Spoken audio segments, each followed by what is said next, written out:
The Ottoman Empire, a civilization that stretched across 3 continents, left an indelible mark on history. Known for its grandeur and sophistication, it was also infamous for laws that would leave modern audiences bewildered. In this exploration, we will dive into some of the most bizarre Ottoman laws that may seem shocking by today's standards. But it is important to remember that these laws were not only a reflection of the time but also a testament to the absolute power wielded by the sultans. Stick around until the end as we uncover each of these fascinating, and at times chilling, aspects of one of history's most powerful empires. The Sultan's right to execute. Among the most infamous powers of the Ottoman sultans was their absolute right to execute anyone perceived as a threat to the throne. This authority was most notably encapsulated in the Canoname, or the Law of Fratricide, which was formalized during the reign of Sultan Mehmed II, also known as Mehmed the Conqueror. Upon ascending the throne, a sultan could legally order the execution of his brothers, nephews, or any male relatives who might one day claim the throne. This grim practice was not born out of cruelty but necessity, as dynastic disputes were a constant threat to the empire's stability. Mehmed II's Canoname explicitly justified this law, stating, for the welfare of the state, it is permissible for the sultan to execute his brothers. The Ottomans believed that eliminating rivals early on prevented prolonged civil wars and power struggles, which could destabilize the empire. Historical records recount that Sultan Selim I, known as Selim the Grim, executed all but one of his brothers upon becoming sultan, and Sultan Ahmed I even executed his nephews. Interestingly, this law did not just apply to male members of the royal family. The Sultan's authority to execute extended to anyone accused of treason or conspiracy against the throne. Viziers, military leaders, and even favored courtiers were not immune to the Sultan's wrath. Execution often took place in secret within the palace walls, with some records suggesting the use of silk cords to avoid the symbolic shedding of royal blood. However, by the late 17th century, this brutal law began to fall out of favor. Sultan Ahmed I introduced a less bloody alternative, the kafes system, where potential rivals were confined to the palace rather than executed. While this shift marked a move toward leniency, the legacy of the Canoname serves as a stark reminder of the lengths the Ottomans went to preserve their power. The forbidden colors. In the Ottoman Empire, clothing was not just a matter of fashion but a reflection of one's social rank. Certain colors, especially purple and gold, were reserved exclusively for the Sultan and his family. These colors symbolized imperial authority, and wearing them without permission was a serious offense. The Tefsi Kanunları sumptuary laws dictated who could wear what, ensuring strict social order. For example, members of the scholarly ulama class had specific robes, while merchants wore distinct attire. Violating these rules could lead to fines, imprisonment, or public flogging. Sultan Suleiman the Magnificent was particularly strict about enforcing these laws, even intervening personally when individuals flaunted forbidden colors. Green, associated with Islam, was reserved for high-ranking clerics and the Prophet's descendants. Over time, as Western influences emerged, these regulations weakened, especially during Sultan Mahmud II's reforms in the 19th century, but they remain a symbol of the empire's emphasis on hierarchy and control. Punishment for gossiping. Gossip was seen as a dangerous disruption to the stability of the Ottoman Empire.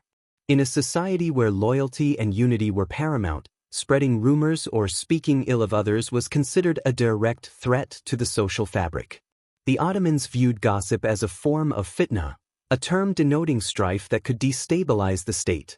The consequences for gossiping were severe and could range from public flogging to death, depending on the severity of the offense. Those who gossiped about members of the royal family or high-ranking officials faced particularly harsh punishments, such as imprisonment or even execution. Public punishments, like flogging, were meant to serve as warnings to others, demonstrating the seriousness with which the Ottomans took these offenses. The Ottoman Empire relied on a delicate balance of trust and loyalty within its social structures.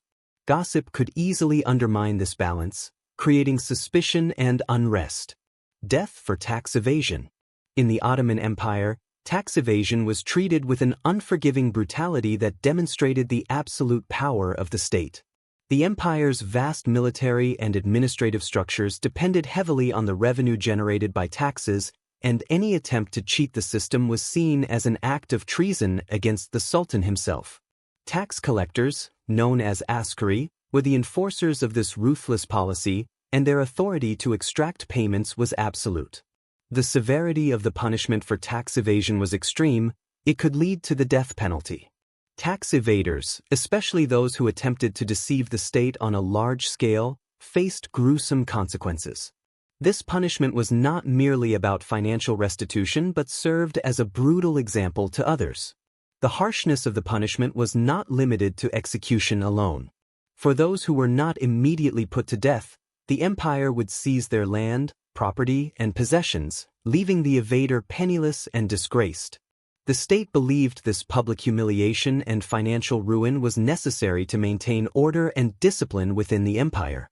Those who sought to defraud the government were seen as enemies of the state, threatening the stability that kept the vast empire running.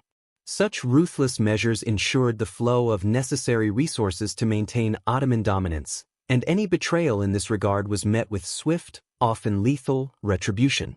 The ban on coffee. In one of the most bizarre laws of the Ottoman Empire, the consumption of coffee was temporarily banned under Sultan Murad IV in the 17th century. Coffee, which had become an integral part of Ottoman social and cultural life, faced the wrath of the Sultan, who saw it as a threat to both public order and his control over his subjects. Sultan Murad IV, known for his strict and authoritarian rule, imposed a total ban on the popular beverage in 1633, accompanied by severe punishments for anyone caught drinking it. The punishment for violating this law was harsh. Those caught drinking or even selling coffee were executed. The reasoning behind this ban was rooted in Murad IV's desire to maintain discipline within the empire. He believed that the coffee houses, which were thriving in cities like Istanbul, had become centers for rebellion, political unrest, and social gatherings that undermined his authority.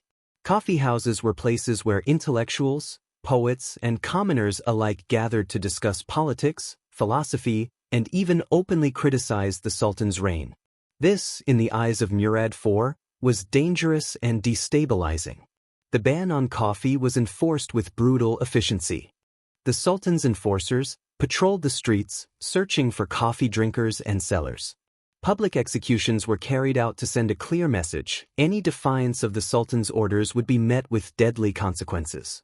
Interestingly, while the ban was intended to preserve order, it only seemed to fuel the rebellious spirit it sought to suppress. Coffee houses soon became underground sanctuaries, where people continued to drink coffee in secret. Despite the fear of execution, the allure of the forbidden beverage was too strong, and many Ottomans risked their lives for a taste of coffee. Sultan Murad IV, however, remained resolute, enforcing the ban until his death in 1640, after which the law was eventually lifted by his successor, Sultan Ibrahim. The price of false testimony. In the Ottoman Empire, the integrity of legal proceedings was a matter of great importance, and the punishment for false testimony was severe.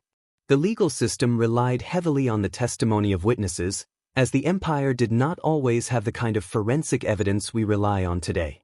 False testimony could cause irreversible harm to an individual's life, especially in cases involving serious charges such as theft, murder, or treason. As such, giving false testimony was considered a serious offense and was met with harsh punishment to maintain the integrity of the judicial system. The penalty for giving false testimony was rooted in Islamic law Sharia, which greatly influenced the legal practices of the Ottoman Empire. According to the principles of Sharia, perjury, or lying under oath, was considered a grave sin.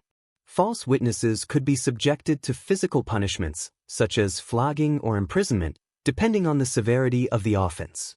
Ibn Effendi, one of the most prominent Ottoman jurists, did not specifically comment on perjury in his legal writings, but his work focused heavily on the importance of justice and truth, with the understanding that false testimony was a serious threat to the fairness of the legal process.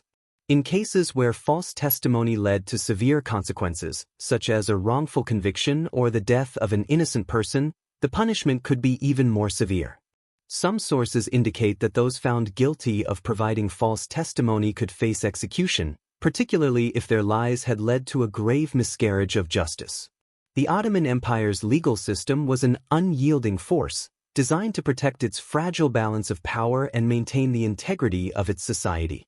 From the Sultan's unquestionable authority to the terrifying consequences of dishonesty, these laws show us the empire's deep commitment to control, respect, and order. It was a time when the slightest infraction could lead to unimaginable punishments, reflecting a society where every action had its price. As we uncover these bizarre laws, it is clear how they shaped the empire's rigid structure and unflinching discipline. What do you think was the most shocking punishment? Was it the Sultan's power to execute at will, or the ruthless penalties for false witnesses? Let us know your thoughts in the comments below. Do not forget to like, subscribe, and hit the notification bell so you never miss an eye-opening journey through history. Remember, in the world of the Ottomans, every law carried weight, a weight that could never be ignored.